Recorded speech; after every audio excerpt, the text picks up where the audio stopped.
Fala pessoal, beleza? Eu sou o Fábio e esse é o canal Resenhas Dois Perdidos no Tempo. Toda segunda e quarta, 6 da tarde, tem vídeo novo, seja sobre RPG, seja sobre quadrinhos, mas sempre tentando trazer uma curiosidade, uma informação adicional, um comentário interessante, para você conhecer um pouquinho melhor do que a gente estiver apresentando aqui, beleza? Então, se por acaso você está chegando no canal agora, confere nosso material, assiste alguns vídeos e se você curtir, se inscreve aí e ativa o sininho para não perder mais nenhuma das nossas resenhas, beleza? E por falar em resenha, a de hoje vai ser sobre quadrinhos. A gente vai falar dessa edição aqui, A Máscara da Morte Rubra e Outros Contos de Poe, por Dino Battaglia. Essa edição aqui é de 2019, da Figura Editora. Tá? A gente tem aqui um álbum, né, capa dura, aproximadamente aí 100 páginas, 28 por 21, né, formato álbum, e a edição em preto e branco. O que a gente tem de interessante para começar a nossa conversa aqui sobre A Máscara da Morte Rubra? Bom, primeiro, como eu falei, essa edição ela é toda desenhada pelo Dino Battaglia, que eu confesso, era um artista que eu não conhecia muito antes de pegar essa edição. Então, assim, não cometa o mesmo erro que eu, essa edição tá bem bacana, o trabalho do Dino vale a pena conhecer. Então vamos lá. A edição ela vai começar aqui com um prefácio, né, do Marcelo Quintanilha, justamente falando um pouquinho do Dino, falando um pouco das histórias e tal, da arte dele, né, do tipo de traço que ele tem. E a gente vai ter uma coletânea aqui, uma seleção de 8 histórias, tá? Deixa eu mostrar aqui um pouquinho para vocês o índice, tá? A gente vai ter 8 histórias. A Máscara da Morte Rubra, claro, A Queda da Casa de Usher e várias outras histórias talvez não tão conhecidas, né? A gente tem, inclusive, né, além dos clássicos, né, contos de mistério, suspense, terror, a gente tem até algumas histórias com um lado um pouquinho mais cômico, né, que não é um gênero muito associado com Edgar Allan Poe, mas enfim, ele também adentrou por essas paragens, então a gente tem alguns exemplos aqui. Eu vou mostrar um pouquinho do traço do Dino, para a gente já ir se acostumando aqui e comentando sobre as histórias, né? Ele inicialmente me pareceu uma coisa assim um pouco mais cartunesca e um pouco mais voltada assim pro lado da comédia e tal, né? Mas a gente vai ter aqui alguns exemplos em várias histórias, né? De uma coisa um pouco mais sombria, né? Que a gente já começa alguma coisa assim e tal.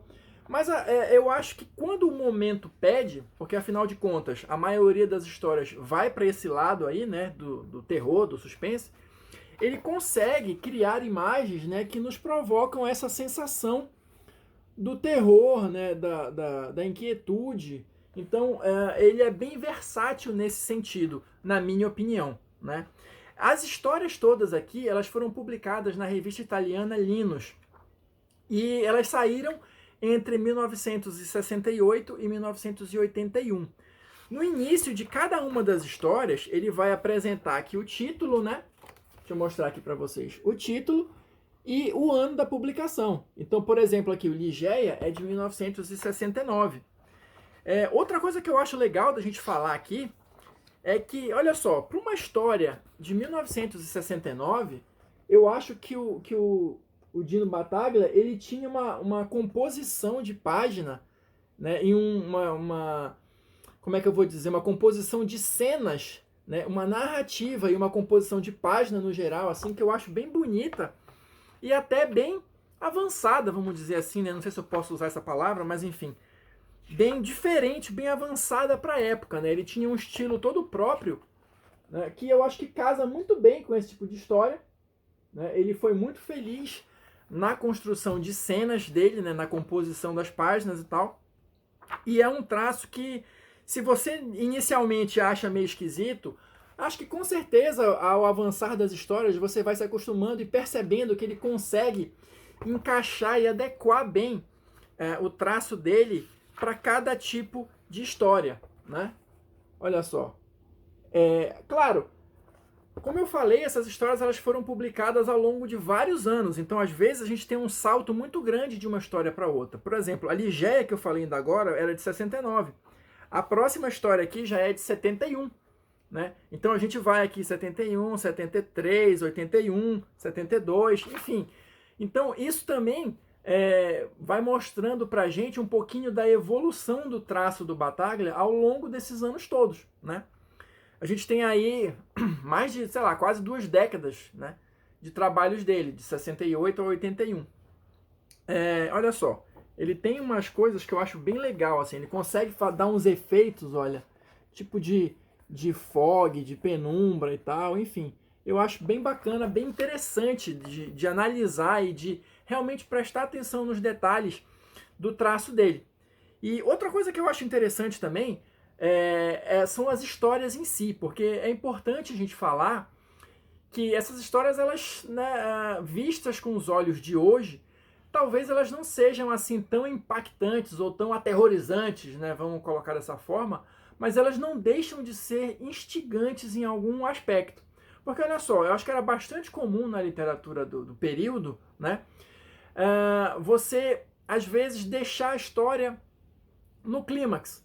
Quando você acha que o negócio vai ter uma grande revelação e avançar alguma coisa, ter uma reviravolta, pá, não, a história acabou ali. Daí para frente, você completa. Outra coisa que é bastante comum é assim, ele não vai te explicar exatamente o que aconteceu ali, o que era aquela criatura, o que foi que aconteceu de fato, aconteceu mesmo ou era só imaginação. A maioria das vezes não tem isso. Você, leitor, que preencha as lacunas, né? Então, assim, talvez seja um tipo de escrita que a gente não está muito acostumado, né? Algumas pessoas, enfim, mas não deixa de ser interessante. Olha aqui, chegamos na Máscara da Morte Rubra, né? Com uma composição bem bacana, como eu falei, né? Uma página de abertura bem legal. Essa história aqui já é de 72. Inclusive, né, até voltar aqui com um pouquinho mais de detalhe, né? A capa da edição, que está bem bonita, é da Máscara da Morte Rubra, claro, né?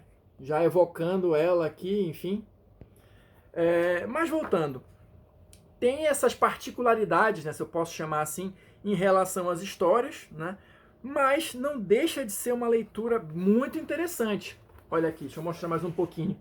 Os efeitos que ele consegue aqui no preto e branco, né? Eu já falei em outros vídeos, assim, eu acho que a arte em preto e branco, ela é muito interessante para um determinado tipo de história, né? Ela evoca mais essa questão dos detalhes, né? Claro, se o desenhista for competente, for hábil, o que é o caso aqui, né?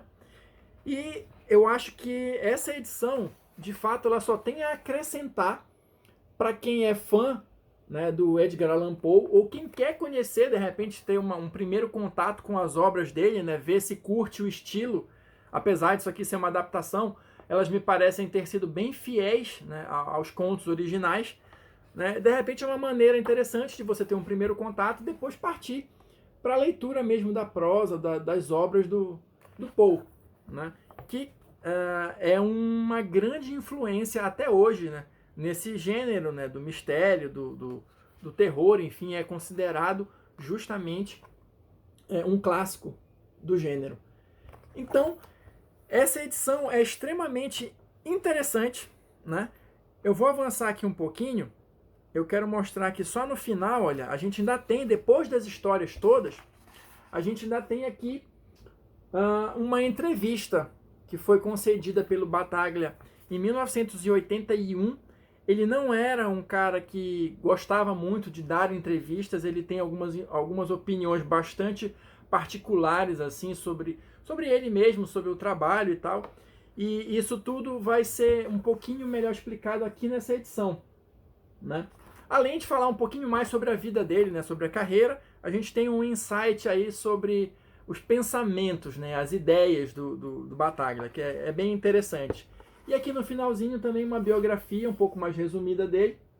E as últimas páginas são os apoiadores, né, do financiamento original, lá em 2019. E a gente encerra aqui, né, com a mesma ilustração lá da abertura e a contracapa. Gente, assim, essa foi a dica de hoje. Eu recomendo fortemente que vocês deem uma chance aqui para essa edição, porque ela é bem interessante em vários aspectos, né? Para quem curte a arte em si, para quem curte Edgar Allan Poe, para quem quer conhecer Edgar Allan Poe, para quem quer, de repente, ter ideias para histórias de mistério, de suspense, enfim, para jogar RPG, enfim, já que aqui a gente fala das duas coisas, né? Eu acho que é uma fonte interessante de conhecimento em vários níveis. Eu vou ficando por aqui, espero que vocês tenham curtido o vídeo. Qualquer coisa, deixe seu comentário aí, a sua sugestão, a sua crítica para ajudar a gente a melhorar aí nos próximos vídeos. E a gente se vê numa próxima resenha. Falou, pessoal!